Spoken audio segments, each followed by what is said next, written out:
मुकाबलो सैयद ऐं चांडिया जो मुकाबलो टन टनाटन जो मुकाबलो बा चांडिया वाह पुट वाह ए वाह ही छा है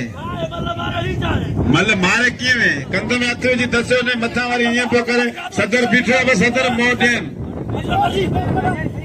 ॾिस त सही आहे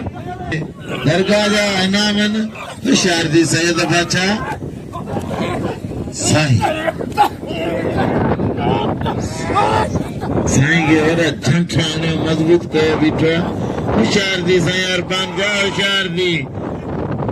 वॾो कारो बिछड़ो आहे हिते हिते छका करे सैयद बादशाह हितां ई था झंपरे हितां ई था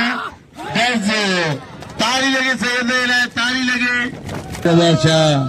बादशाह पहुची चुको आहे मलाकड़े में ऐं भलो मुकाबलो हाय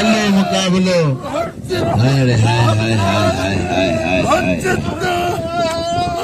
कंध में हथ न जो हा हुन नंढे कद जो आहे मला हाणे हैंडल थींदो बाबा भलो मुकाबलो जी खसकली इहा औलाद खे खसकली पार वञ 160 ते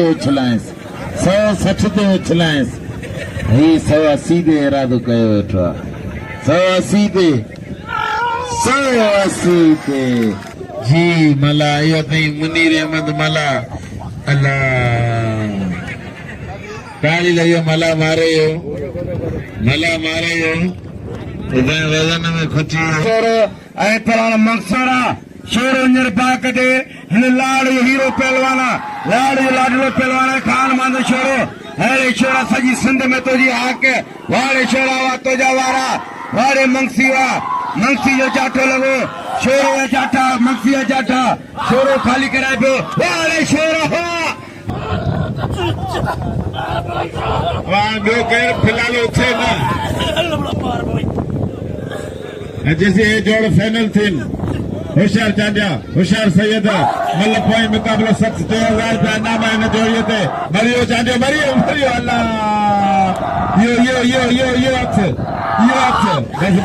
बस हथ पंहिंजी आपी पिला ॿारहं मजीद जत मल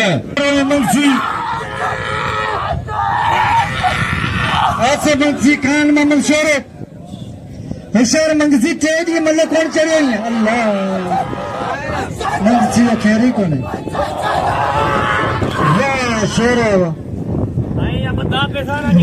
छोरो किथे भलो मुकाबलो मला पहलवान मुनीर मला तमाम बेहतरीन पहलवान मुनीर मला सैयद अरखान शाह हे सिंध में टॉप जा पहलवान अरे सैयद हारे मला ताली लगे सैयद जे लाइ मला बि मला आहे मला हींअर पूरी सिंध में टॉप ते पियो उड़े अरे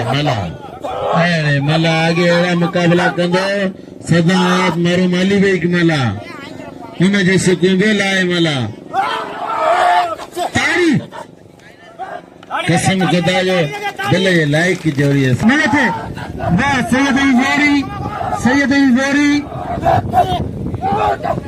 सैयद जोड़ी वाह मुनीर मला जा वारा सैयद बचे पियो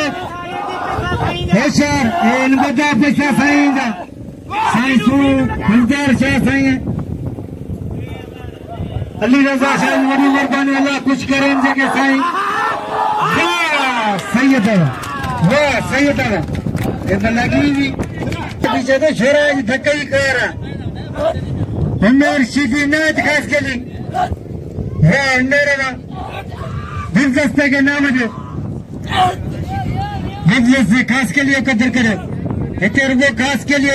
लिए नाम जो होशियारी नहीं थे